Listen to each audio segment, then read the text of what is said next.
Hello and welcome to an episode of Casual Friday. I'm here with the Duck. As always, the show is brought to you by Woo. Links available in the description below. Don, apparently it's all over, and we haven't even had time to make a proper Christmas edition special. So what's going on here? What's been cooking? I mean, everyone's freaking out, right? Like Bitcoin went from 100 to 90K and the world is over and everything's doomed. Which is understandable, right? Because no one actually holds BTC. That's the sort of jarring thing when you talk about BTC as a benchmark. Something that Telegram essay I tweeted about earlier. Like essentially, the cope for when altcoins get murdered is the people look at BTC and say, "Oh, well, it's only down like 10%. What are you guys panicking over?" It's like, well, no one's in BTC. We were in over leveraged beta plays that are down like 40% by the time BTC. If you're lucky, yeah. If you're lucky.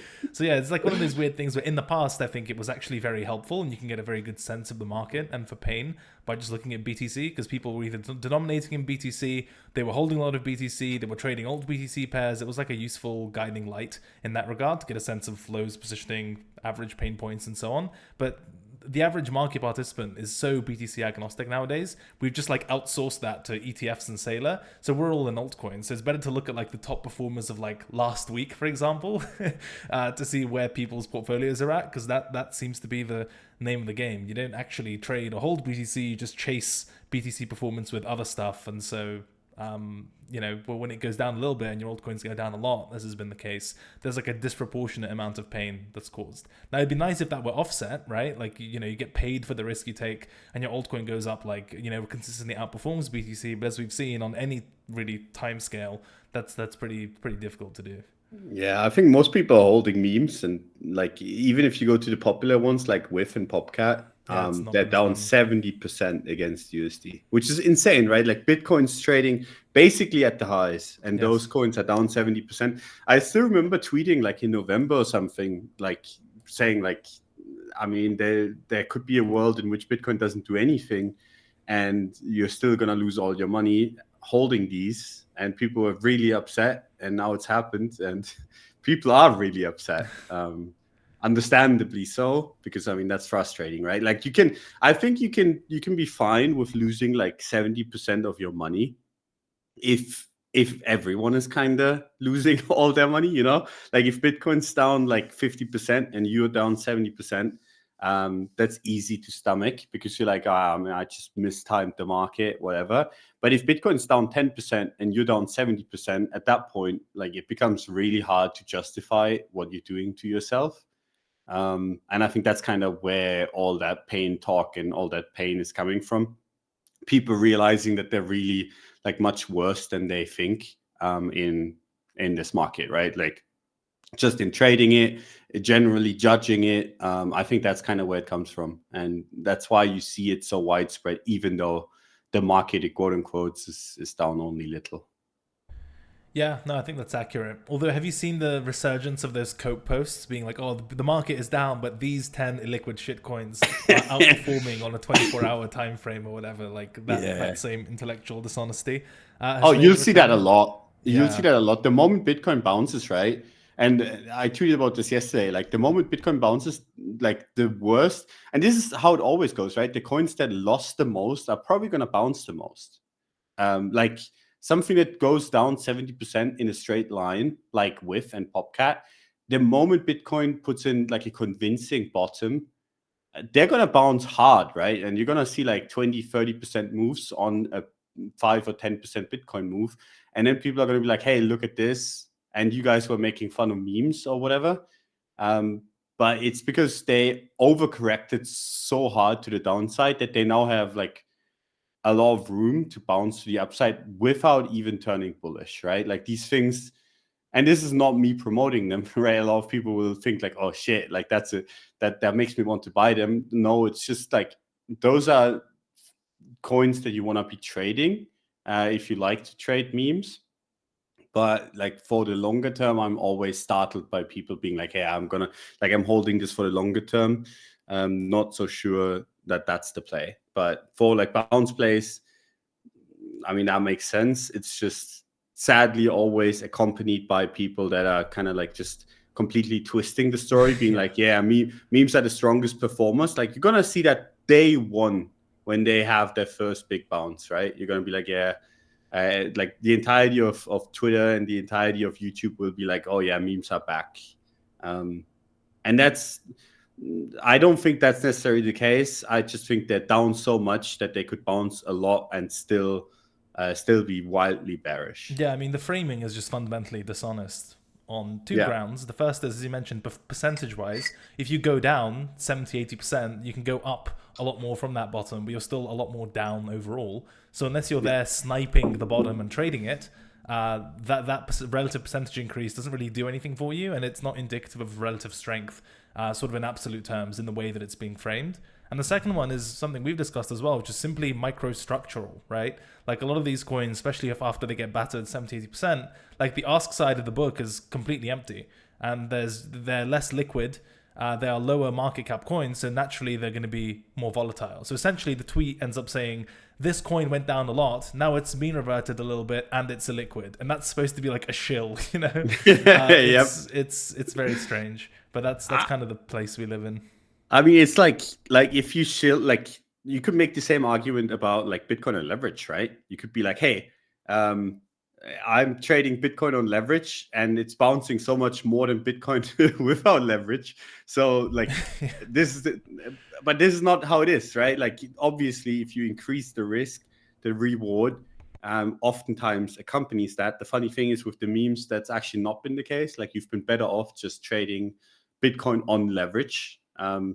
I'm not really telling anyone to do so. I don't think it's a good idea, but just generally, like that's how the market has been. Like the risk that you take on the memes has not translated into gains in quite a while. I think it's just been like one or two memes that do well that kind of save the face of everything else, because for some reason everyone in this market is just kind of like you just look at the one thing that performs well, right? And you ignore everything else. And you're like, oh yeah, memes are outperforming.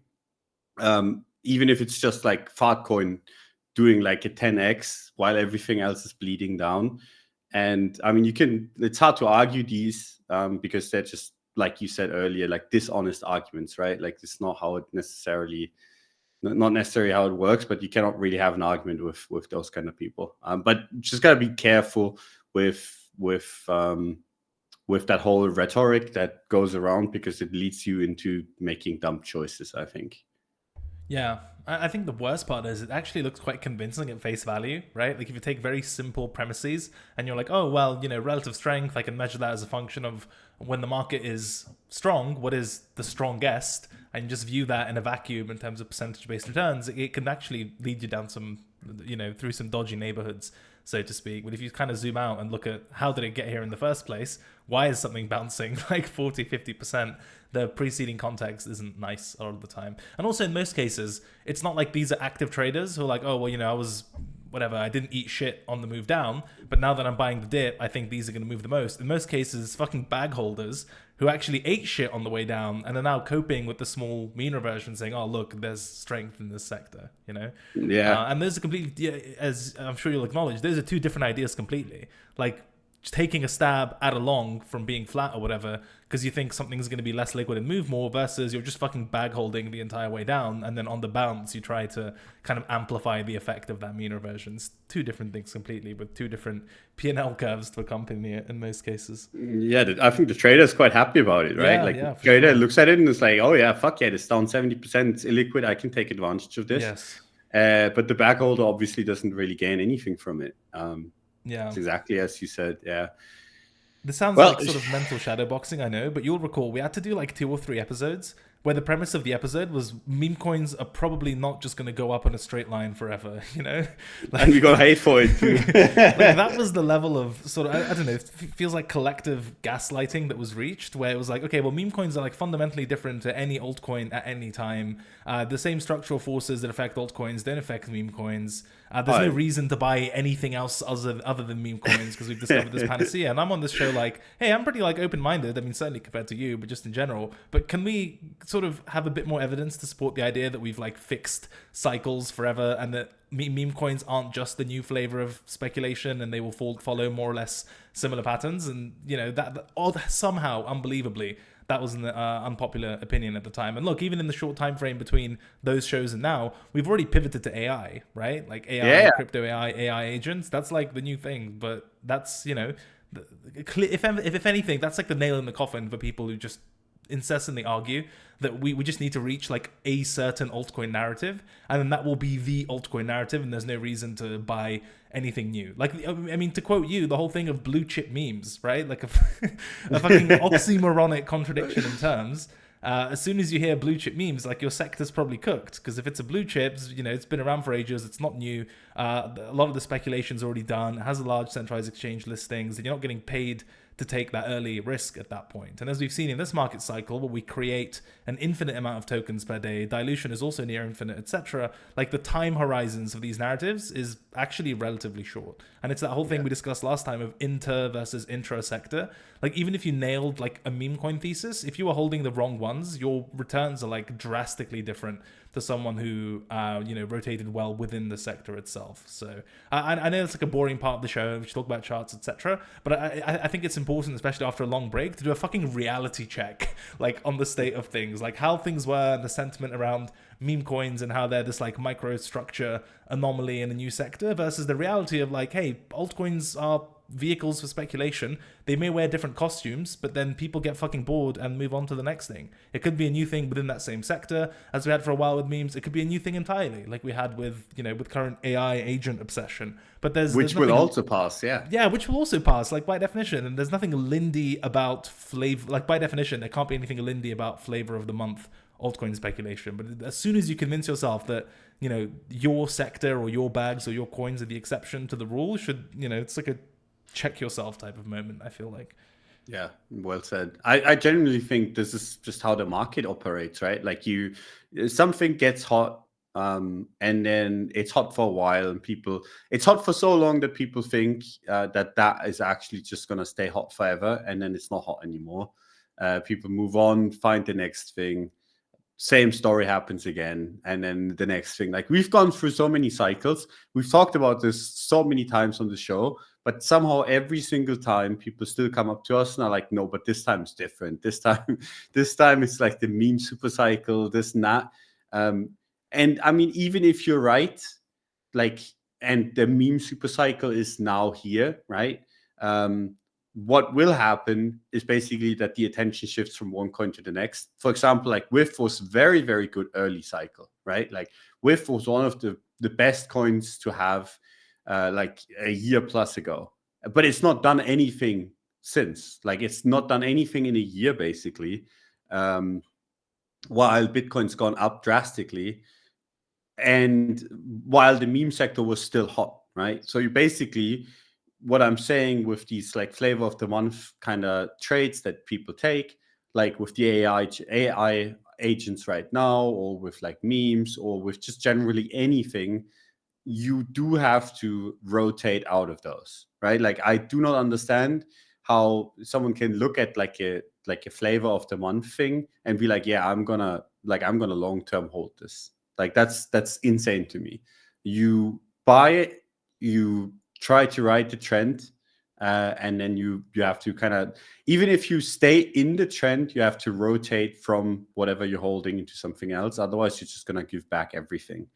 And that's what we've been seeing, right? Like anyone that's like for 90% of the volume probably that WIF has had, like those people are all underwater, right? Like these coins were bullish when barely anyone was trading them.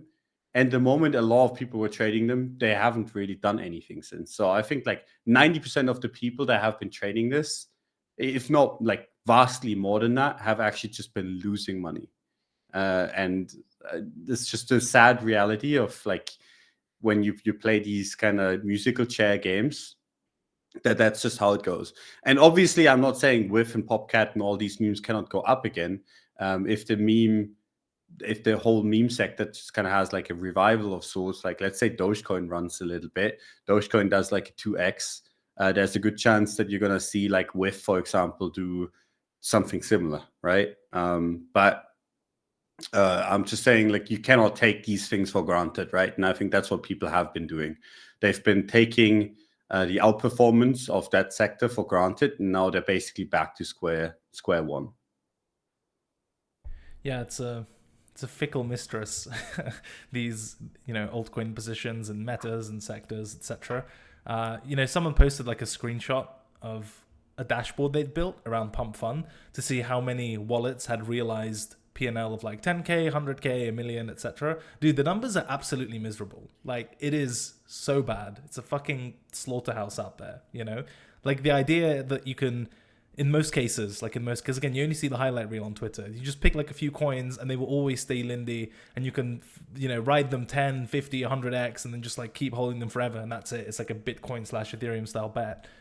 It's just wrong, and it's very rarely borne out by the evidence. And I think, as cynical and skeptical and European as it sounds, just on average, if you take the mercenary type of bank robber mindset to altcoins, you'll just be better off. Like, maybe you'll miss out on some of the cult classics that have you holding into like insane unreasonable market caps and through insane drawdowns, etc. But I think you're just much likely to actually walk away with money versus walking away with round trips. And there's there are many trading behaviors that accompany like a large P&L, especially if it's like one of your big early ones.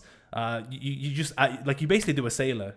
You have a winner, it starts to run, then you're early to it, and the narrative starts to pick up as other people pile in, like, oh, this is like the sickest thing ever, and this is the coin, this is the meta, this is the narrative. Like, a lot of people end up adding to their position and completely ruining their average and getting tunnel vision on that one coin. And then when the market moves on and the agnostics jump ship first, and then weakness from the holders, etc., it's very hard to break that mental block from the thing that sort of made you rich, realized or not, in the first place. So anyway, enough about the past. Meme coins are so 2024, Don. We're into AI now, so it's actually true. It's actually true. I actually think that's gonna maintain too. And I hate the AI agents much more than I hate memes. Is it because of their Twitter replies? Oh, dude, it's so fucking annoying. Like, they masquerade as something that is useful. They're like the people that kind of show these. They're like, this is the future. And so far, what I've seen, like, these are like basically ChatGPT rappers, really bad ones too. So I like the memes were honest, at least, right? Like they were like, okay, everything is shit, whatever, let's gamble. The AI agents, they're like, not everything's shit. We are great. AI is the future. We're the future, which to me looks like a load of bullshit, but I think that's probably going to stay the meta for a while. Just because, and the reason why I think that's going to be the case is because you cannot really, as a normal person, invest in AI stuff, right? Like, that's largely like for like the venture side of things. Like, a normal person cannot really get any size in any of those like AI things. And if they can, it's a ginormous valuations. So I think the reason why like the AI stuff in crypto might do well is just because normal people can get a piece of the pie, or at least meme themselves into thinking they have a piece of the pie, even though what they're buying is completely useless garbage, right? And I think that's basically why that might do well in the future, just because I think AI is going to be a hot topic for a while. And then you have a bunch of people that cannot get exposure, and they're going to try to get exposure with dumb shit in crypto. It's quite funny. At the end of the day, like, they're still buying useless garbage, but they think they're buying the future. Same as memes, right? They're still buying useless garbage. It's why I like it less, because it's basically empty promises, whereas the memes were just like, okay, let's hyper gamble. But that's just kind of where I see it going. I don't really... I'm not the biggest fan of memes generally still. Do you think it's bullish or bearish that we've moved on to a narrative that is at least trying to latch on to something in the real world? Because the difference is, like, memes is just pure financial nihilism, right? Like, nothing means anything. Everything's a joke. And I mean, some VCs try to write fucking essay threads, and that's coming from me. Trying to write essay threads on, like, the fucking intellectual tradition of meme coins and what it really means for financial markets and blah, so blah, blah. stupid, Just complete fucking bullshit, right? Nonsense. But now we've attached it was still financial nihilism. They just didn't want to dress it up as that. And that was seen as a very kind of short-term, extractive, zero-sum, extreme game, whatever, which it obviously was. And I've seen some commentary now that, okay, look, AI is, in its current form, the crypto AI stuff is pretty grifty, but for longevity purposes, it's much more believable bait and basis for a cycle, because we're trying to, as crypto often does, latch onto things in the real world, latch onto tech, latch onto things that people care about outside of crypto. And do you think that kind of gives us a longer lease on life? Is it an improvement to just pure meme coin nihilism? I mean, at the end of the day, people that are like being fooled by this will lose everything either way. But I do agree, like, I think it's better to bait people in, right? Like, to get exit liquidity, you have to actually, like, I think most people, besides like the degenerates that we are in crypto, actually like to bet on something that they think has future value. That's why XRP does so well, right? Because people don't know what the fuck it is, what it does, but they meme themselves, like they just look serious, and they parade with their bank partnerships and everything. They parade around, and I think that's basically the AI stuff too. Like, you can sell people much easier into something like that, which gets more money into crypto, which means prices go up, which means you get better prices to sell, right? So I think generally for the cycle and for crypto, it's probably better. For like just the way how everyone grifts, it's not like, it's more centralized again. Like, you have like, you need a little bit more to grift with an AI coin than with a meme coin. So like, I generally, morally, I think it's probably worse than the meme coins. But for crypto and to get money into the space, it's probably better. So like, it's an improvement, but it's obviously like, that's still fucking sad, right? Like, that we have to, as an industry, keep baiting people in to buy our bags so we can exit high. Like, that's just like, it's a little bit depressing that that's all we can do after like 10 years of crypto. Hey, but right? at least we have BTC and stable coins now, right? Yes. I mean, that's always the it's not like we've had those family of since fucking 2017. Yeah, exactly. It's like the family of fucking failures, and you point to like the one guy who went to university and got like a real job. That's BTC and stable coins, it feels like, for crypto. And everything else, we get by, essentially. But maybe like the AI stuff, and this is something that I will give it, maybe that actually, like, there is at least a tiny 0.000 whatever % chance that actually leads to something useful. Sure, yeah. Whereas the meme coin was very obviously never going to lead to anything useful, right? Like, that was the whole point. So I think like there's at least something there that is interesting. It's just, like I said, like the stuff that I'm seeing on the timeline and just generally in the market, it's just like, oh, please, everyone's pretending like this is good, like, but it's hot garbage, right? I mean, the like, barrier to grifting is just so fucking low, right? Like, with meme coins, it was just pump fun, any type of picture, pay a KOL like $20 and a fucking sandwich, and that's it. You're kind of ready to go. It seems like there's a marginally higher barrier to entry for AI grifts, but realistically, it's like GPT wrappers and fake technical complexity to bait people in. The cool thing about the AI so-called narrative is that AI on its own outside of crypto is kind of exciting. It's both frothy and exciting at the same time. So a lot of the heavy lifting is done by like actual real developments in the real world in AI, and we're just like parasitically fucking latching onto that. Literally, being like, hey, maybe there's a crypto angle here, and how do I get a token to attach to this real world thing that people care about? So, I mean, it's genius. This is it's fantastic. Like the crypto. If there's one thing that crypto does well, it's the grift, right? Like anywhere where there's money, crypto will come in and kind of manage to extract some more of it. It is just the most parasitic asset class, which is kind of cool, but also kind of depressing. But for traders, it's really cool. I Oh, think it's the it's most the best for parasitic asset traders, class in the yeah. world. Yeah, it doesn't get any better than that. Like whatever's happening in the real world, there's like a token for it. Someone's built a blockchain. Someone raised $200 million. You know, you can speculate on it. It's fantastic. And I mean, there's so many people that got so rich with it that there's enough, like that there's enough money to slosh around, right? Totally. Like you can, if the crypto market didn't move for 10 years, there would still be a bunch of money basically from like people like us, right? Like you've been around for like 10 years or something. You made a shitload of money without actually having any real life skills, right? But that money, that can take a long time to like going back and forth in the market before it runs dry, right? And I think, I mean, we're at 100K or like 90 now, but like we were at 100K a couple of days ago.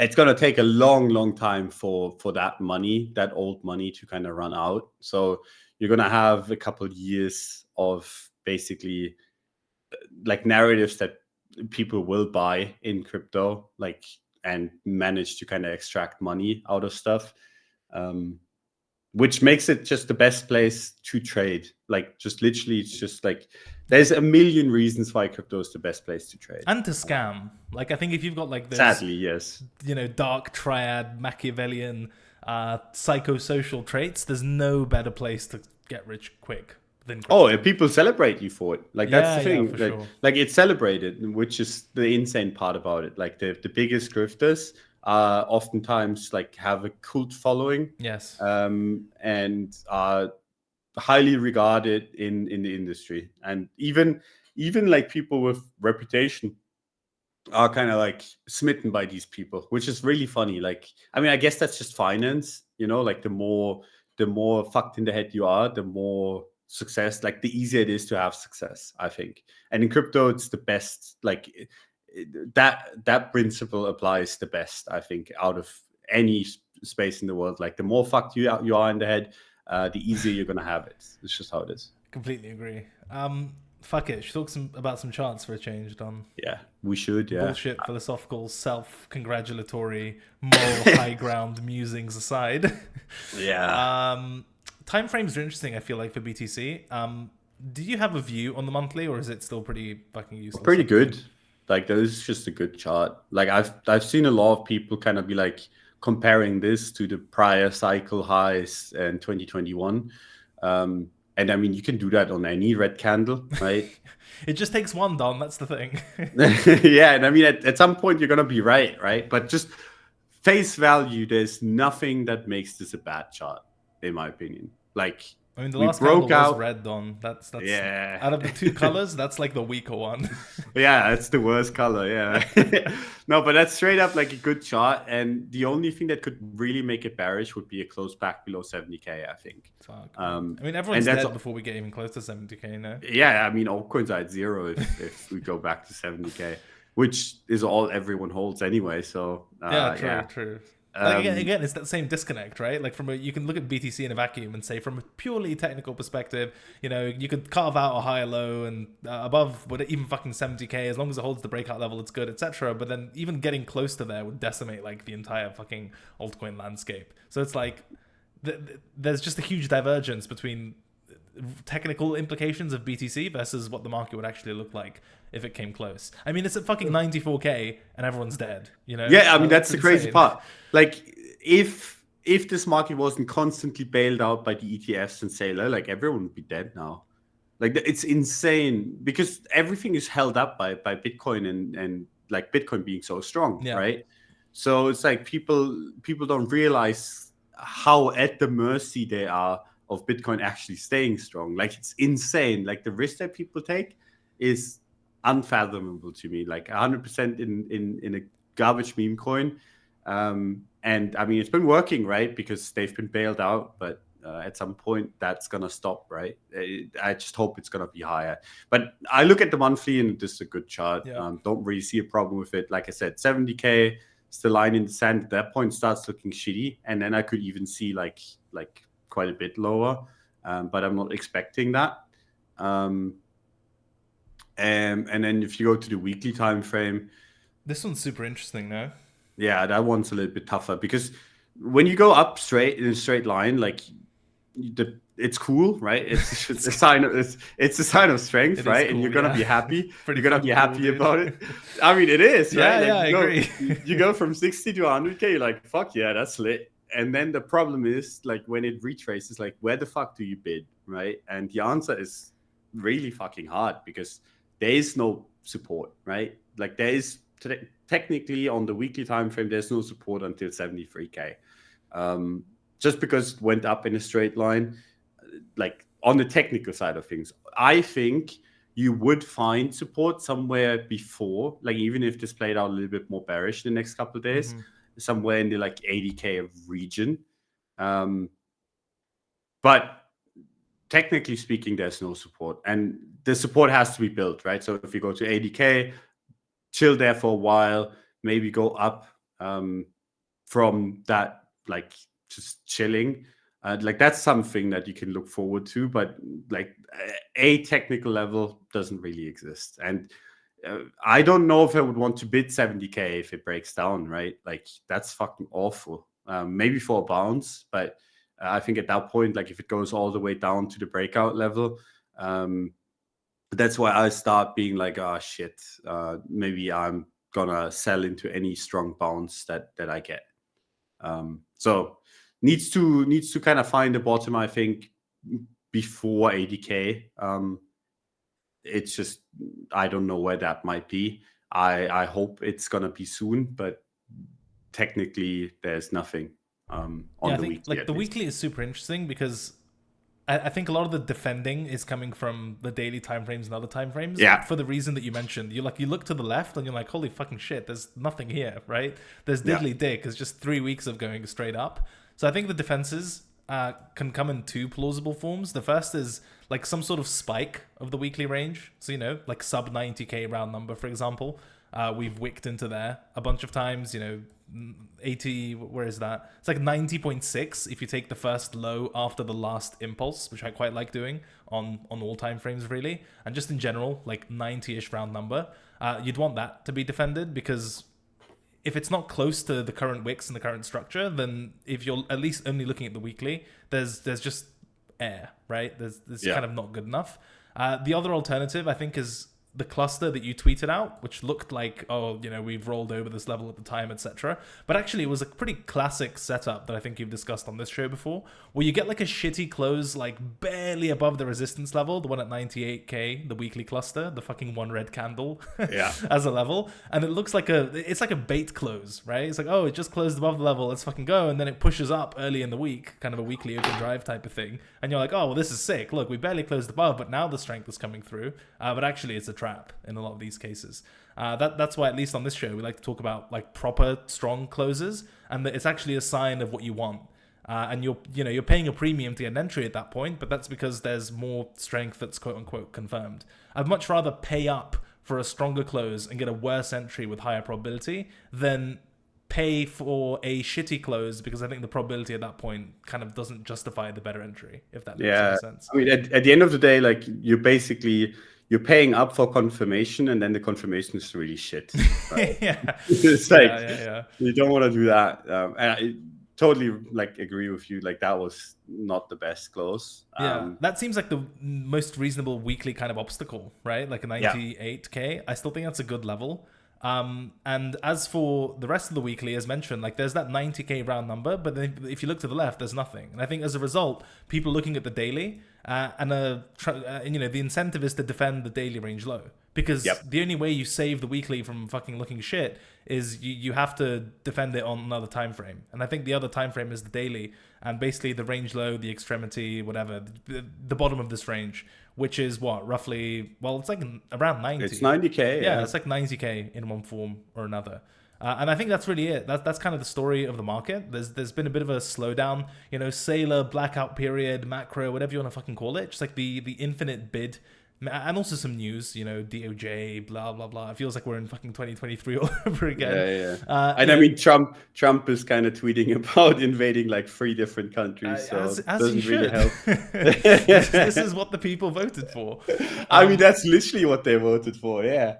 Yeah, it's kind of. I mean, that's going to be a fun administration to follow. But I think the funniest part is actually the fractal that you tweeted. That Trump win inauguration, like that green and red line thing. That thing is absolutely miserable. I hope it's wrong, but you can fuck off if it plays out. But I really, I was talking to a friend about the chart basically. And I was like, look, the weekly looks kind of fucking scary because we had like the 2 strongest weeks post breakout and nothing left there. So you need to stay the fuck away from those gaps, right? Because if you start coming close, they'll just get filled pretty easily. And the best antidote to an empty looking weekly is I think the daily range low, which is around 90k, 86 to 90k. Maybe if you want to talk about Wick City and other stuff like that. But I really think that's all there is to the market. And what that means in terms of trading options is realistically, if you want to buy strength, you need it back above the weekly cluster, which is like 98 plus. And I think there's a non-terrible option on the daily of like a later one, which is like 101 plus. Because at the moment, if you look at this range, that sort of run looks like a lower high, right? That's kind of structural risk to this thing. But we had a consolidation, it broke out back inside the range, and then it looked like, oh, we're bouncing from the range low, but it's threatening to look like a lower high. So like the natural invalidation for that is if the market makes a higher high. And if you want to take the earliest signal there, it's going to be on the daily 102 plus. And that break of structure would at least then suggest that we've rescued the weekly, the daily's made a higher high, and it's not all as fucking miserable as it looks. So I think that's kind of option 1 on the daily if you want to stay away from the range low. And option 2 on the daily is obviously try to fucking defend this thing, right? Like stay away from the weekly, and that means either buying the range low or ideally some sort of washout / discounts below the range low, below 90 round number, that type of thing, or just evidence of absorption around 90 if we keep getting shit news. And it's all, both of those things, whether it's a higher high or a range low defense, I think, again, the overarching mission is to stay away from the fucking weekly gap fill, because that thing is absolutely miserable. What do you think of that? Do you have any other context that you think is, the daily serves better than the weekly? No, I 100% agree. The only thing that I would add is that like that 90k support's been tested like so many times. Okay, but counter argument immediately. So sorry to interrupt, but how many times did we FUD the 60k range load on? I mean, we FUDded it until it broke, and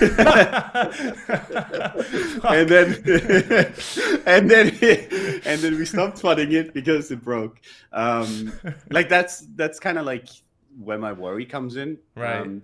I drew up actually like a scenario yesterday where I was like, while we're dumping, I was like 90k is probably going to hold on this drive, and then we're going to bounce into 94, which we are doing right now. Like I have a cluster at 94, like that green daily candle. The 28th of December one. Exactly, yeah. Ugh, so come on, dude, that's so close. Like, give us some room to breathe. What are you doing? I mean, but that's basically like I drew this up yesterday. I posted on Twitter somewhere. Oh, okay. Where it goes into 90k, which we did, and then it bounced into 94, 95, which it did, and then we wiped out below 90 on what I drew up. I could still see that play out. Like that's what I'm a little bit worried about, just because that range low has been tested so many times. I'm not going to make any adjustments to any of my positioning. I'm too lazy. Should have, like, if anything, I should have done that like end of last year. What's it looking like at the moment? ETH, Popcat, Sui, with? Yeah. It's just ETH and XRP basically. Okay.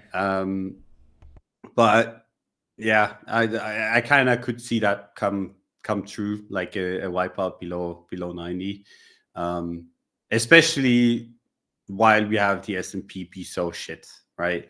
Like the S&P's been not trading nicely. I think parts of it is just because people realize that Trump is just a wild card, and then people start pricing in a war with Denmark. and I mean, there's like a 1% chance it happens, but I mean, a 1% chance you have to price that in, right? Like a bunch of this kind of shit, I think is, I mean, there's more reasons than that, but there's a bunch of shit basically going on in macro land that just has people confused and scared, and that doesn't really help the Bitcoin chart. But just generally, I still think, and I could be deluded here, but I still think with the last leg of the bull market is still gonna take us to new highs. So like, even if I'm saying like, hey, there could be a wipeout below like 90, I'm personally not too bearish. But I also have taken enough profits this cycle already that I'm more than happy with my performance, right? Like if everything goes to zero, I would still not cry about how the cycle went. So like take that bullishness with a grain of salt, because I've taken a large amount of profits already. So how convenient, eh? I mean, that's the cool part. Like you can make it convenient for yourself, right? Like the trading, Yes. like people are always like, oh no, I have to milk every single thing, right? But I'm like, dude, like if I 5x my portfolio, like you sure as hell bet that I'm not necessarily gonna like just be like, I'm gonna keep everything in or buy more. I'm gonna take some profit, especially since I'm not the largest believer in the crypto thing.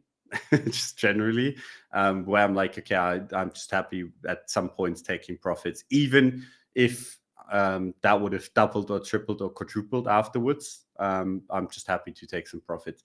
That way, I'm not gonna sit here at 90K support and be like, but if this breaks down, like I'm gonna lose everything. I'm down for this cycle. Yeah, and then let me sell everything because I don't want to have that, right? And then you sell everything, shit bounces, you buy higher, shit nukes again, you're down for the cycle, and like I know how this goes, right? Yes.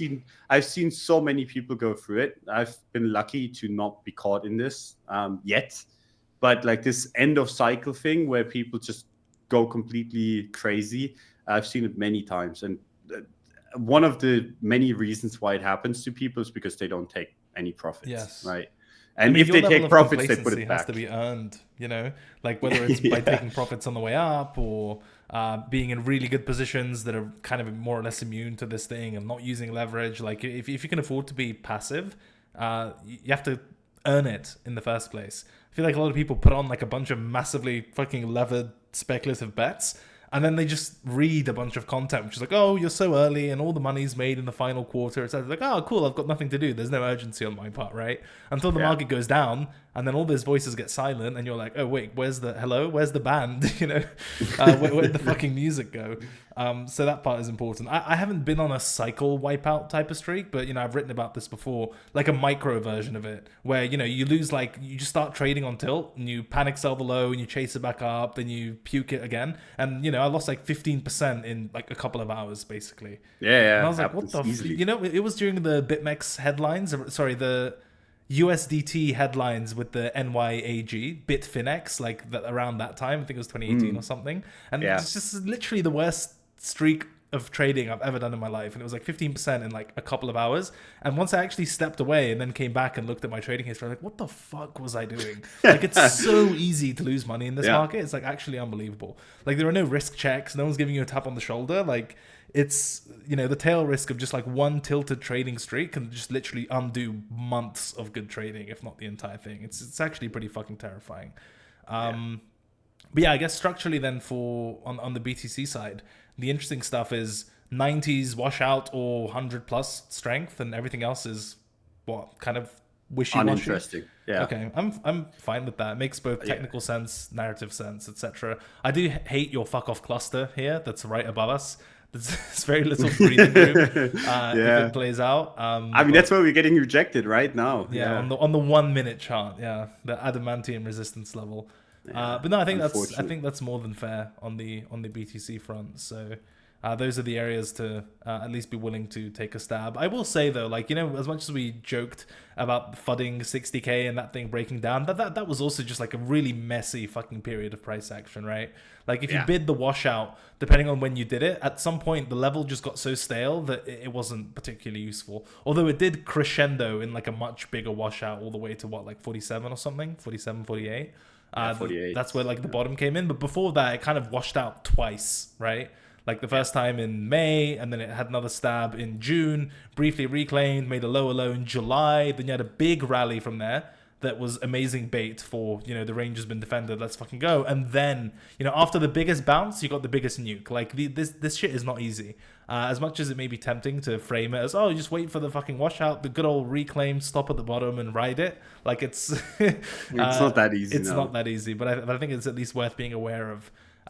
You want to be trading the extremities still. I think the extremities are 90 sub 90 or 100 plus realistically. That's where you kind of get a few factors stacking together, confluence and arguments on your side, I feel like.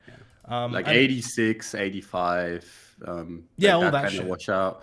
And then you, like you said, with strength, I think it's pretty clean if we get strength, right? Like if we get a weekly close above 97, 98, I mean, I'd be shocked if that didn't send us towards like 110, 15, 20 again on Bitcoin, which could, like, I think would lead to risk taking in the altcoins as well, right?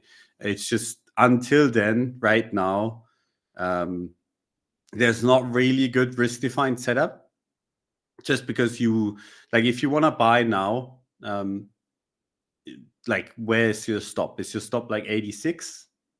Because I mean, that's where I would like to buy, like, if this washes out, right? So like that's kind of the struggle, even though this is range low. And the thing is, like, this is why I hate these situations, right? Because we are at range low, but we've tested this 4 or 5 times, so you kind of do have to count with the range low actually breaking.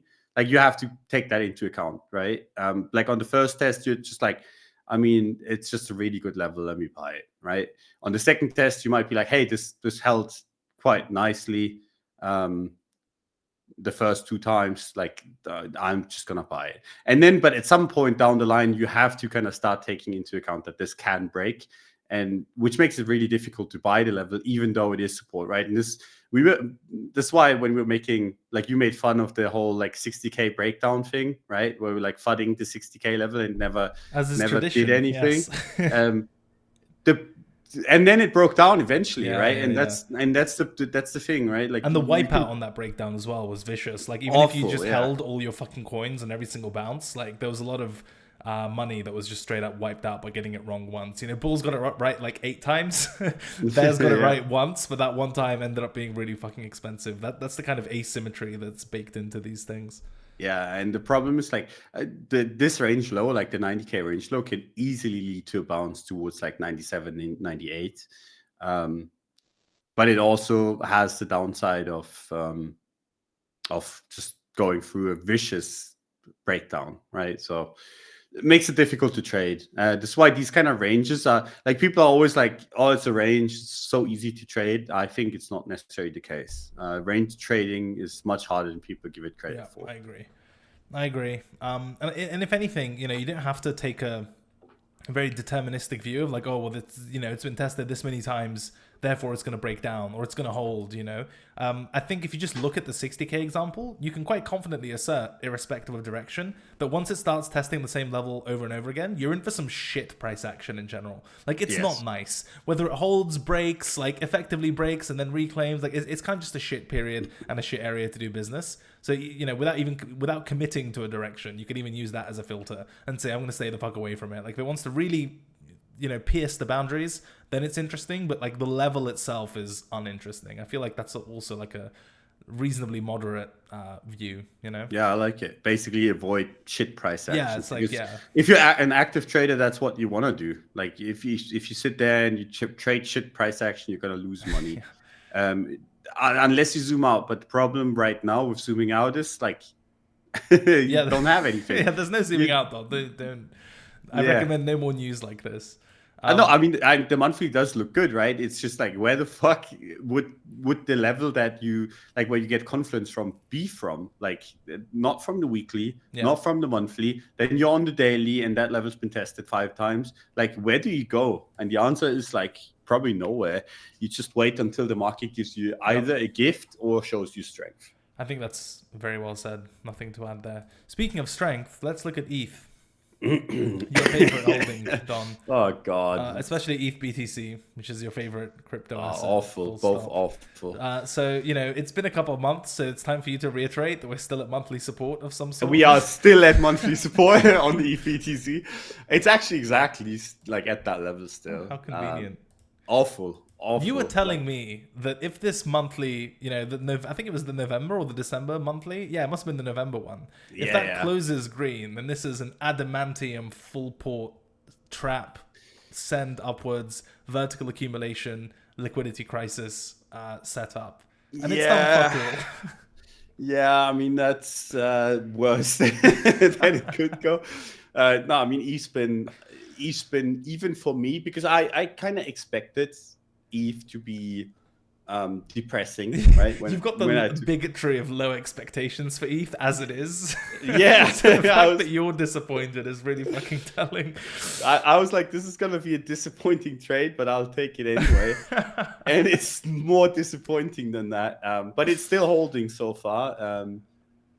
I mean, we'll see how this month goes, right? If that monthly is lost, like, that just looks so awful. But I still have hope, but my copium is on the ETH USD side now, where I'm like, as long as 2.9K, kind of like that range low holds, like, that's a good looking chart. Is this your mega head and shoulders thesis? Yeah. Okay. Like, I'm like, that's like, I think on paper, ETH USD just looks really good if you ignore that Bitcoin's just kind of done like 10 times more than ETH has, right? Yeah. Like, if you ignore everything else, you look at this chart, like straight up ETH USD weekly, you look at that without knowing like anything about the crypto market, you're like, I mean, that's an awesome chart. It's just also the most depressing crypto asset that exists. So yeah, as long as 2.9K holds, like, that looks quite decent still. It's been more and more depressing how weak it has been. It's just how it is. But chart wise, still not hating. The plan remains unchanged. Yeah. We'll see how that goes. Maybe try to sound a bit more convincing, you know. It doesn't cost I mean, you look at ETH BTC, it's hard to. Yeah. But no, I still like the setup. It's just it's taking its sweet ass time. That it is. Where would you buy if 2.9K is wrong? Oh, I mean, if 2.9K is wrong, you just don't buy this shit ever again. Okay, ever again. Okay. No, but like 1.9K maybe. Okay, fine. But I think it would have to go quite low afterwards. Like, that's the best support. Like, because it's also confluent with kind of the triangle, right? And if the triangle breaks down, even if it's a bullish triangle breakdown, you would still expect it to go to 1.9K. I think that's the bullish version of it, right? Like, you have that big of a consolidation from 2021 to 2025 that breaks to the downside. Like, the bullish version would be 1.9. The bearish version would just be like just new lows, basically. Like, just straight up, I mean, this is a big ass consolidation. You'd expect this to produce quite a big move. Yeah, so I mean, it's still shocking this thing hasn't made a new high, eh? Fucking hell. Yeah, I mean, the entire bull market went past it. Yeah. For ETH, of all things. You know, back in the day, ETH BTC was like the risk-on chart and so on and so forth. Yeah, the prevailing wisdom, ETH outperforms in the bull market. Like, holy shit. Yeah, it went from... And I mean, this is very true. And this is something we talked about on the show. Like, it went from being the best bet in the bull market to being the best bet in the bear market besides Bitcoin, which is really funny, right? Like the altcoins, they in the bear market, they went down 80-90%. ETH went down 40%. It's just in the bull market, it just doesn't do shit and hasn't done shit. But it's still been the best altcoin to hold whenever everything else goes down. So I would argue that the risk that you take by holding ETH is much lower than others. But also, like, obviously the upside has been capped as well. So it's basically like it's been underperformed by Bitcoin even, which is really sad, right? So basically you take more risk than on Bitcoin, but you get less rewards. It's why I think a lot of people have been kind of abandoning ETH. But I still, like I said, as long as 2.9K holds, still a good chart. If that breaks, it starts looking really shit, and then that's just how it is.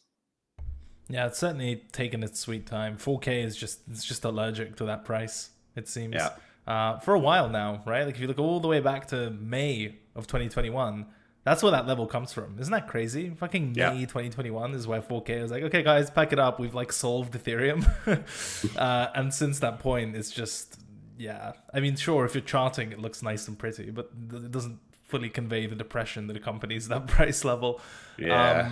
Yeah, fine. Pretty clear level. 2.9k ETH BTC. Nothing really to look at, and kind of a look out below type of situation if it doesn't hold.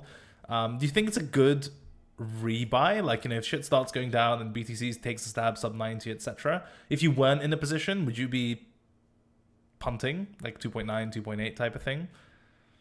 Like, is it that good? That's always the test, right? I Like, think so. position, yeah, I think 2.9 is a really good. Okay. Like, I think that's a good level to buy. Like, I wouldn't want to buy right now. Like it looks like everything looks awful right now.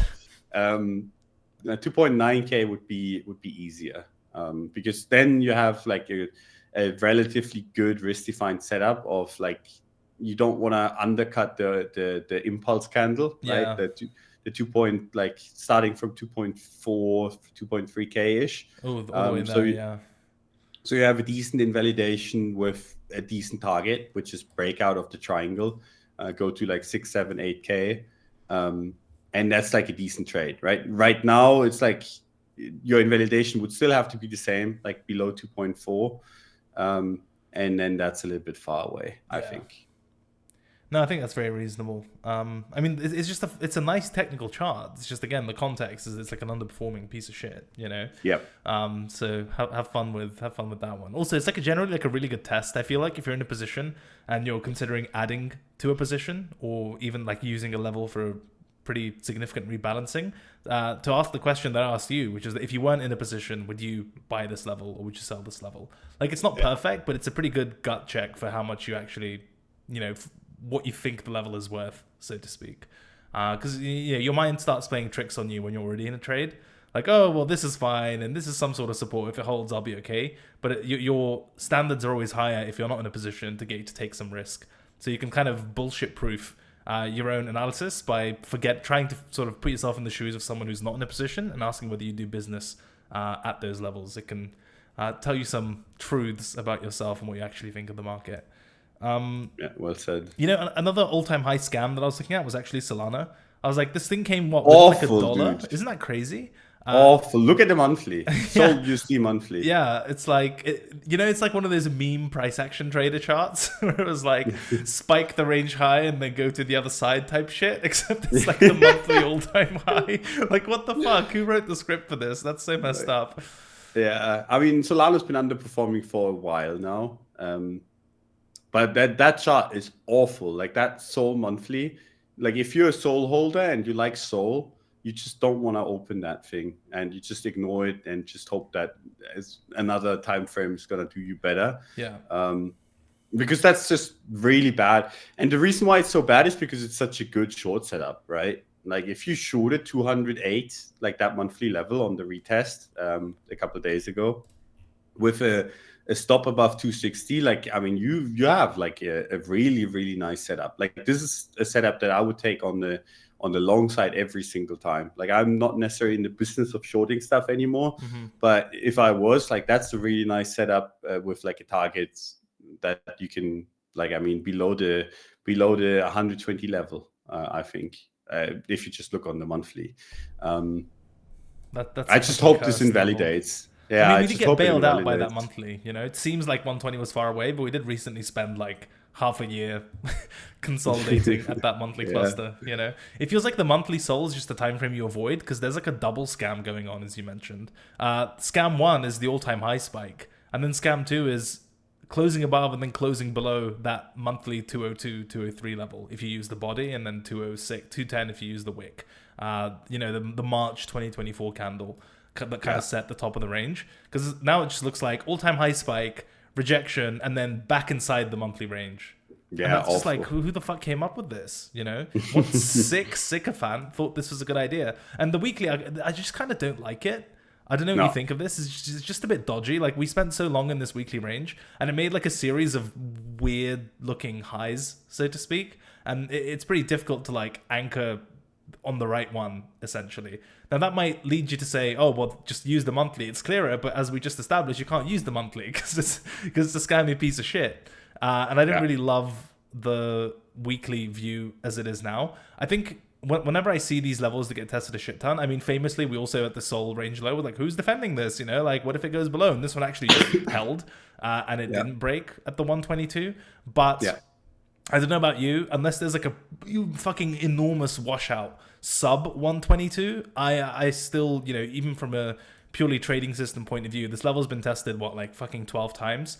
You know, credit to the people who were buying it on 15th test, like it fucking worked, it 2x'd. But I think viewing these things in hindsight isn't helpful, because in most cases, as you're aware, the actual like execution of this type of shit, especially when it takes this long and has had that many tests, people will buy like the second, third, fourth test in a row, but they're probably not going to be buying the last test before it actually takes off. You know, people kind of get fucking frustrated and washed out, even just like psychologically pretty early. And I bet there were very few participants who just like bought the 122 range low in the first couple of times and then like held it for 6 months and then held it for a 2x. That's like pretty rare.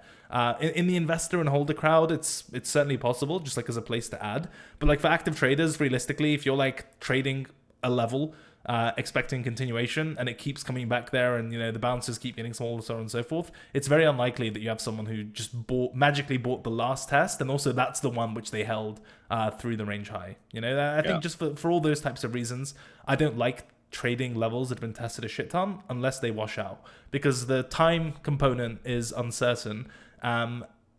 The risk is kind of unacceptable, because if you buy it, you're wrong, you have BTC 6k all over again. And also, even if you do manage to nail that fucking range lows on that particular occasion, in a lot of cases, just volatility keeps getting tighter as well. And so the amount you can actually squeeze from that trade gets lower if you want to trade it frequently. So it's like a very narrow group of traders who will consistently make money on like rebuying the same level over and over again. And I just kind of don't like the profile of that trade. Me neither. I generally just stay away. Like for me, when I see that, I'm just like, this is a cursed chart, and this is a cursed asset, and I'm just not gonna participate in whatever the fuck this is doing. Or we're coping, right? Because like, oh, if you know, for every time you fudded 122, if you'd bought it, you'd be up XYZ. But again, I think that's false for reasons outlined. Like realistically, who the fuck is going to be holding it all the way to? Yeah, I generally think some people are just made for this and they love it, and I just fucking hate it. Like.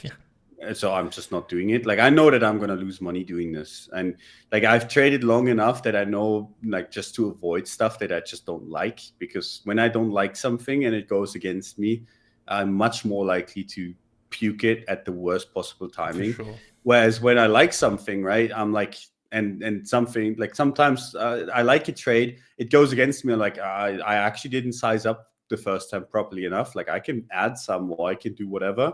And I'm so much more comfortable just sitting there because I'm like, I love this setup. I like this trade, and I'm not going to do dumb shit with it. Whereas when I dislike something, I'm going to do dumb shit almost guaranteed. And generally with Sol, like I like the monthly chart is to me quite bearish. I don't want to generally bad heart it.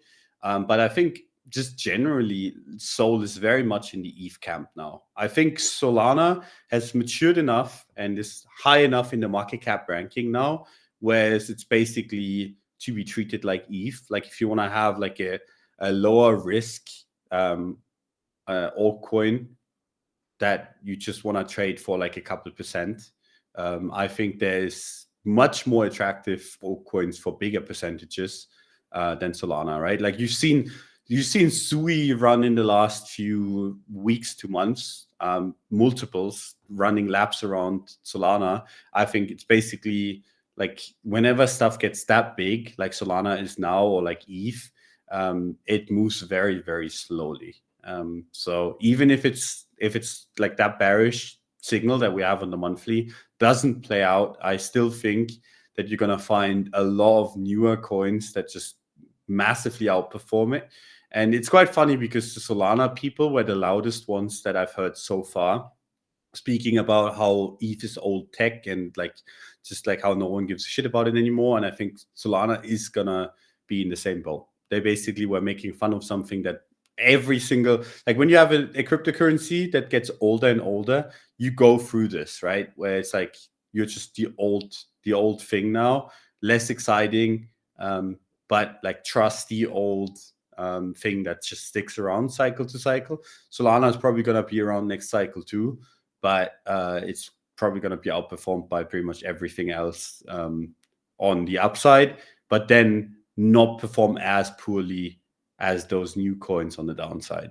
And if you look at Solana and the run from 260 all the way to $8, that's basically you've outperformed, and now you're getting wrecked for it. First kind of cycle thing. And now I think that's not going to happen again. You're not going to see like a nuke from 260 to 8. You're going to see much more muted volatility to the downside, but also to the upside. So it's basically what Solana's like a boomer coin. Yeah, I think Solana is straight up a boomer coin. Like it's in the same boat as ETH. Basically, like anyone that trades this is above 30 years old. like straight up, it's just funny. Boring. Basically, it's fair enough, and I don't think I think the market has a lot of places for these kind of things, right? Like for these coins. I love it. Like I love these like ancient old coins that I can trade where I know who holds what, how they trade. I've seen them cycle to cycle. I know exactly how it operates. Yeah. But I also acknowledge the fact that that's not where the next 10x is gonna be. Like anyone that tells you like the next 10x, the easiest 10x to get is on Solana, I think just completely tripping. I think if anything, you're gonna get it on stuff like, and I'm not saying on Sui, but on newer stuff like Sui, right? Like a new layer one, a new whatever that just runs. We've had it on with Hyperliquid, right? That ran from $3 to $30. That's the 10x that you're gonna see. It's not gonna be Solana. Solana might 10x if the entire market 5x's, right? But that's a completely different story. I don't think Solana has the power to rip without the entire market going up as well. That's where it is now. Very sad indictment. I mean, if you're interested in Solana, then it's definitely a boomer coin. Yeah, I mean, I look at it now and I'm like, oh, now it has enough history for me to trade this properly. Which means it's fucking dead. Yeah, if it's on your watch list, it's cooked. It should be in a fucking museum more than anything. Yep. I think from a trading perspective, realistically, it's almost similar to BTC in that there's like a lower high rug risk, which always sucks. And the antidote to a lower high rug risk is either like actually fucking nuke through the range low and give a proper washout type of setup, or invalidate the lower high by making a higher high, and then you fucking pray there's a momentum all-time high trade there. That's generally the decision tree I tend to follow with this type of stuff. Like that's been strong, starts to stall out, maybe it's a lower high, it kind of loses a level. Like my brain immediately defaults to wash out the range low or erase all the weakness, and there's nothing in between that I find super interesting. Yeah. Do you have a third way? No. You need to reclaim that monthly level. Yeah. At least on even if it's just like by crossing it on the weekly, right? You can have that same level, by the way, on like 250-ish on the weekly time frame. Like a little bit higher, obviously, but that's also pretty clean, right? So, but just generally, like you want to trade above the monthly level, at least on lower time frames. Yeah. And then, like I said, 250 for like a clear go signal. But generally, like just trade above the monthly for a little bit, like 210 ish, and it starts looking much better. And on the daily time frame, if you want to make if you don't want to wait that long, but even on the daily time frame, like 220 plus. But it's all in the same fucking place. Like 220, 210, like above 200 is the minimum. Yes. And then like if you want to go safer, it's 220. If you want to go really safe, it's 250. 300, right now, 600, 1,000. Just to be safe. No, but 220 I think is a good line in the sand. Like if you see the market shaping up where it's obvious that it's gonna go above 210, 220, you can obviously position earlier, right? And this is something that I do often, where I'm like, it needs to go above this and that level to start looking good, but then it shapes up in a way where I'm like, okay, this is almost guaranteed to break out. So I'm just going to slam into it before it breaks out. Then it breaks out and gives me the confirmation. And then usually my entry is perfect stop loss, just because you don't want to have it go below the impulse. Yeah, and you're getting paid to, again, like, why are you getting paid to take that, like, in your trade? That's always a useful question to ask. In that example, you're getting paid for taking the risk that the breakout doesn't become a breakout, right? Yeah.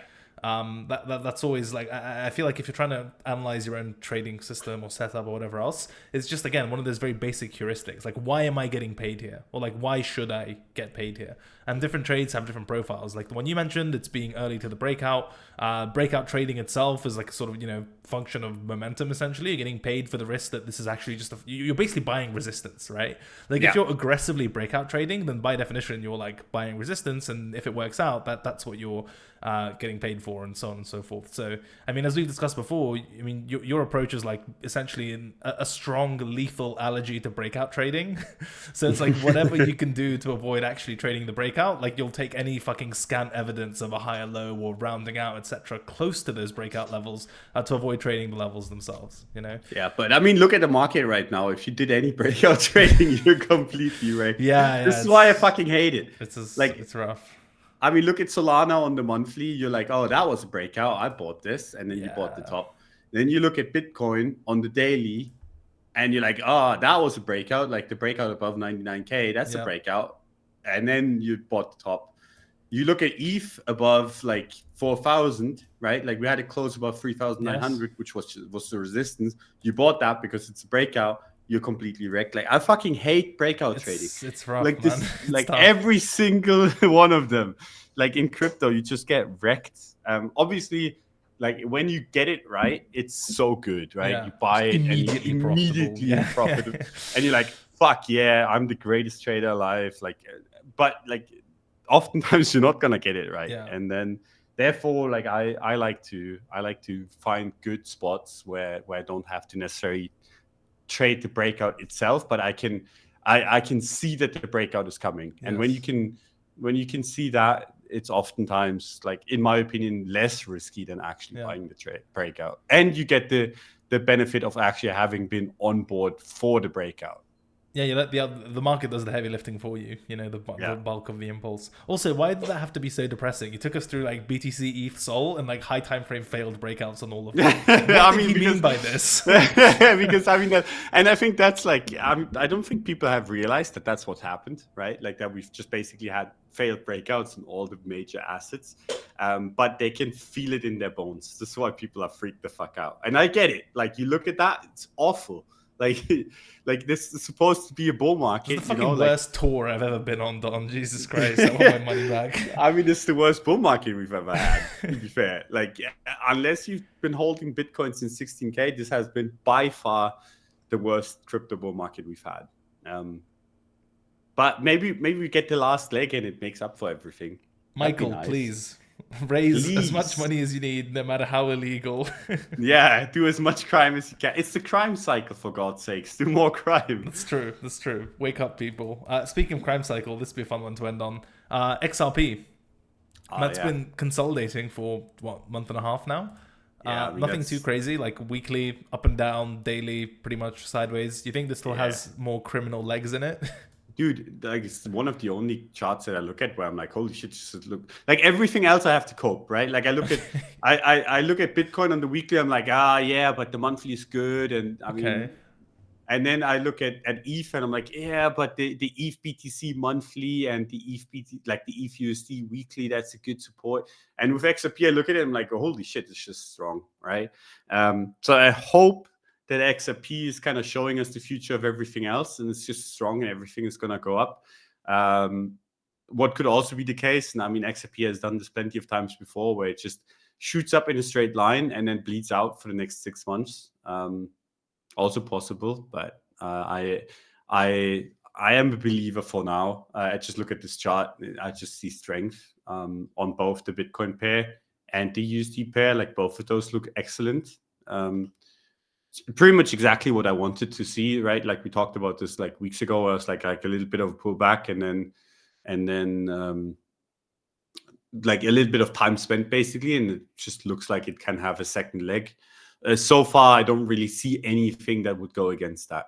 I think besides Bitcoin, the strongest holding coin, besides like a fringe whatever, just in case someone in the comments is gonna shit talk me because Fartcoin went up like 5x Yeah, but during does that time. XRP have AI, Don? That's really the only Oh, I question that mean, I'm matters at this sure they can make something up. happen.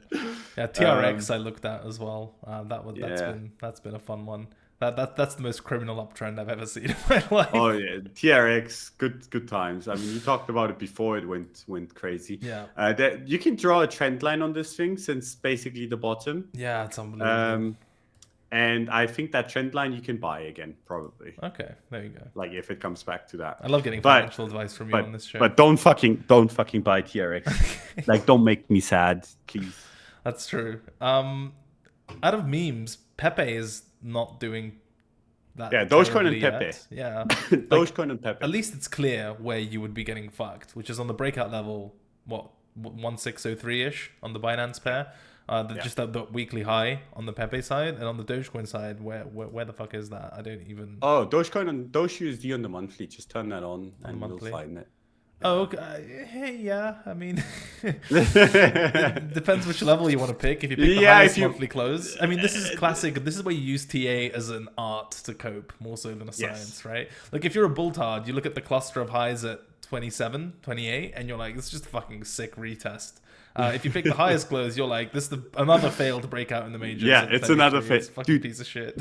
Dude, the more we talk, the more bearish I get. Stop it. This happens every fucking show. And then it's the bottom, so no big deal. Yeah, what about Bonk? That was a breakout that was pretty popular as well. I have looked at that in a just look at the Bonk breakout. Better than all the, like, to be fair, better than PopCat, better than all of those. Yes, but true. Still, holy shit, awful.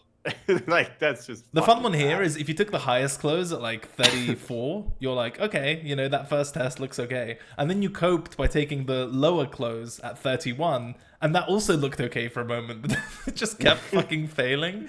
That's, by the way, obviously the obvious danger with kind of redrawing all your lines and what you consider an important breakout. Because if the market just bleeds, it'll keep baiting you in with the idea that it's at support, and then it just won't be. Like there were at least 2 or 3 retests here on the weekly that looked fucking sick from a TA perspective, but if you didn't stick to your early one or the nearest one, you're getting shafted. That's why, at least for me, I don't know what you do here, if I have like a choice to make between which breakout level do I want to anchor on as support, I will actually always pick the closest one to price, as in the highest one, so to speak, because that's where that's the earliest chance for the buyers to show strength at a level.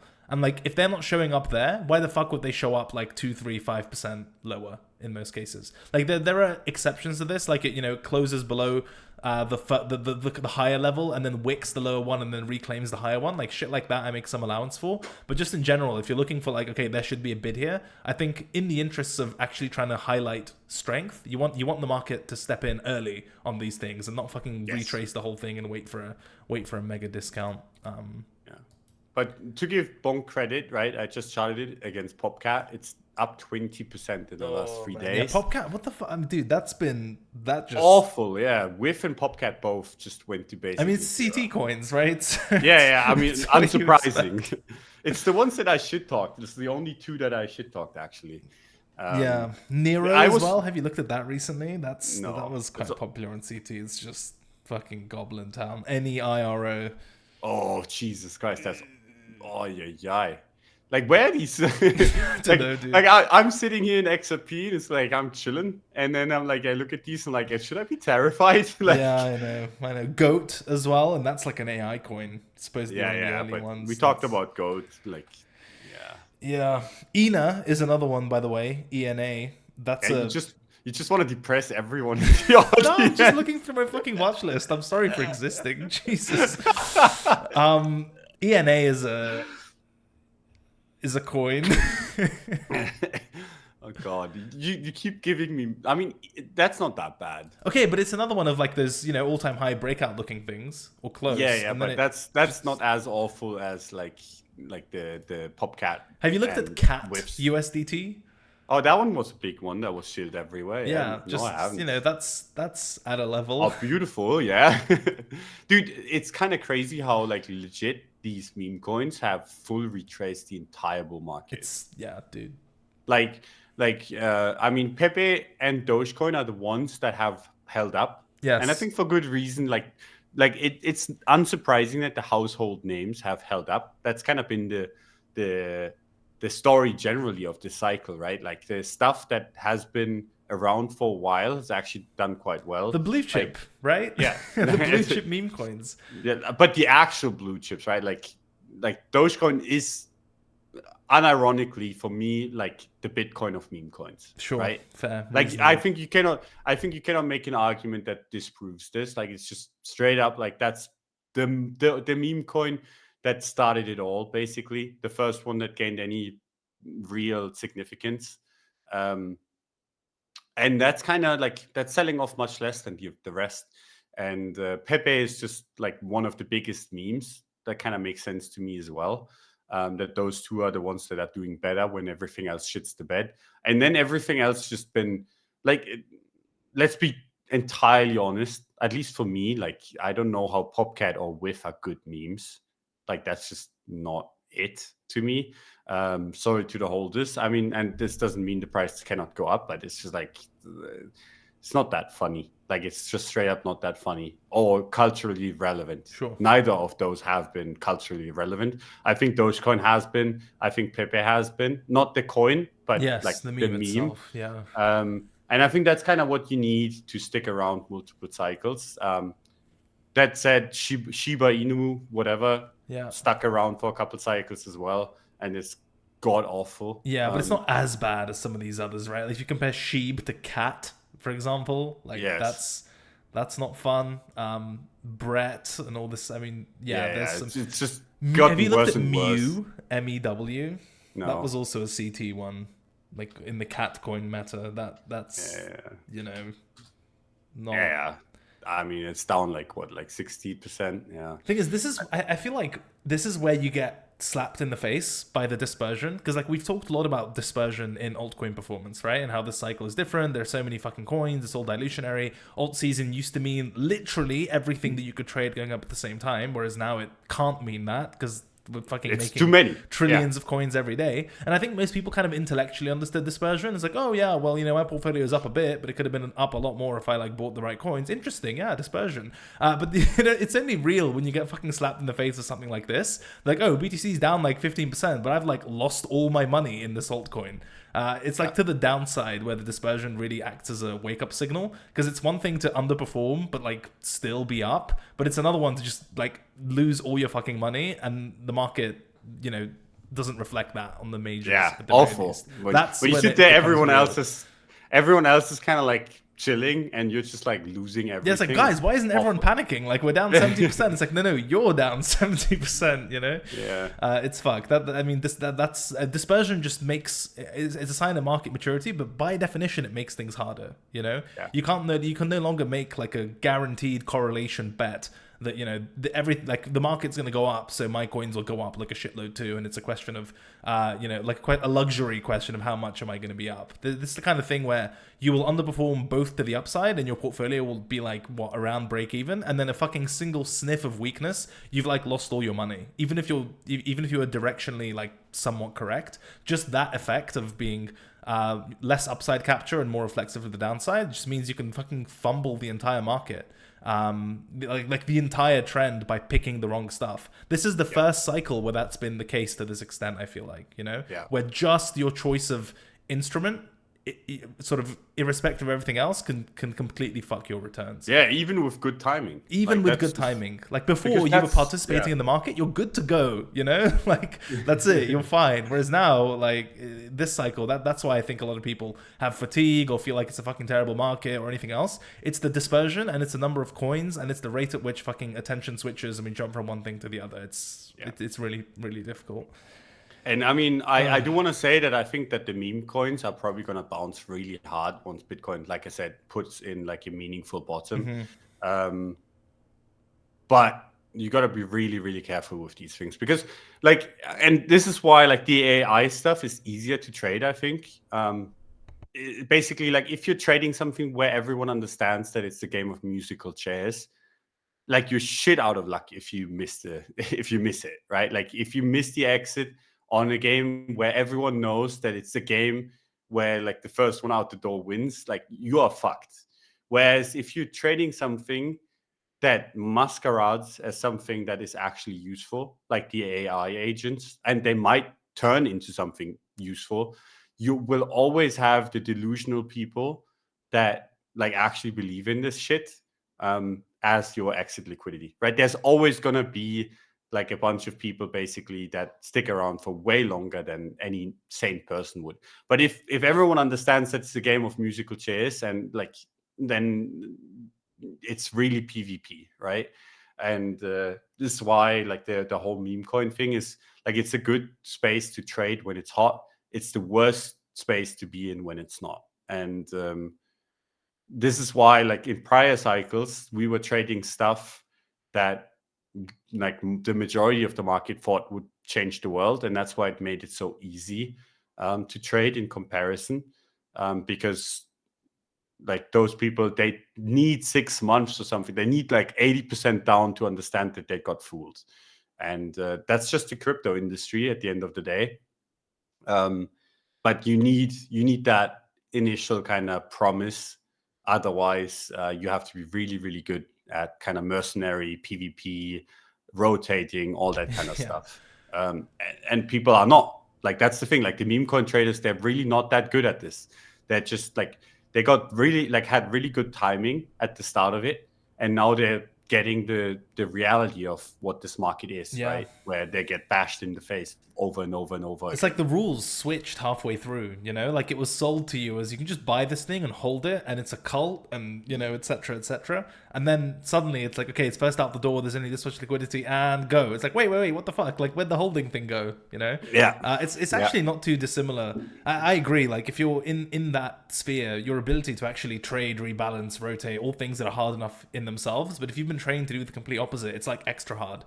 To some extent, it's similar to what our group went through after 2017, where it was like, oh, just like fucking hold altcoins and they go up, right? And then they stopped. And then 2018, we were like, okay, well, that part of the market is gone, but like, I'm a good trader because I made money in 2017. Let me get on BitMEX and like leverage trade. And I actually put on like really big positions and, you know, trade perps and do all this other stuff, and we got fucking shafted to start with. Because the rules of the game are completely different, and your so-called skills not only do they not carry over and transfer, but they actually teach you pretty bad habits. Those same habits which applied to a different sector will get you, you know, killed basically. And it's just I think it's like a necessary learning component, but that doesn't make it any easier when you try to switch from one to the other. Like it's a charade basically. You know, like, oh, we're all holders, and you know, it's like a repricing cult asset class, etc. And then you fucking blink, BTC's down like 10%. Your group chat is silent. Everyone's like bearish in the Telegram, and suddenly the people who are loudest are quiet. It's just always fucking works this way. Same on CT, right? You know, cheerleading on the way up, but as soon as there's a pullback, the fucking risk management threads come out and like, oh well, you know, comfy and spot and all this other stuff. Like, it's actually quite jarring if you're here for the first time, because the speed at which fucking sentiment shifts is actually dizzying. And that's why you can't borrow your conviction from other people, because they will change it on a dime. And if you use that as a decent index for like your own portfolio, your own positioning, you're literally going to be left alone. It's like you blink and like everyone's on the same side, like, yeah, let's go, this party's great, fucking cheerleading. And then you blink, market is weak, like even the tiniest amount, and suddenly there's no one by your side. And you might DM them and be like, hey bro, like, we still good? Yesterday you were like, oh no, I sold everything, I'm in stables, like see you in June. It's like, wait, when did this happen? And that still happens on both like a macro level for the crypto market and on a micro level with like specific assets and stuff. So no rest for the wicked, Don. Nope, no rest for the wicked. I haven't got anything else of you. No, I think that's a good note to end on. A little bit depressing, but it's fine. Whenever we do depressing shows, the market bottoms, right? Yeah, I mean, please, for the sake of Don's bags. That's all from us. Apologies for the break. Thank you for sticking around. I hope you enjoyed this comeback New Year episode of Casual Friday. As always, shows brought to you by Woo. Links available in the description below. Like, subscribe, do all that type of stuff, and have a wonderful weekend. We'll see you next week. Bye-bye.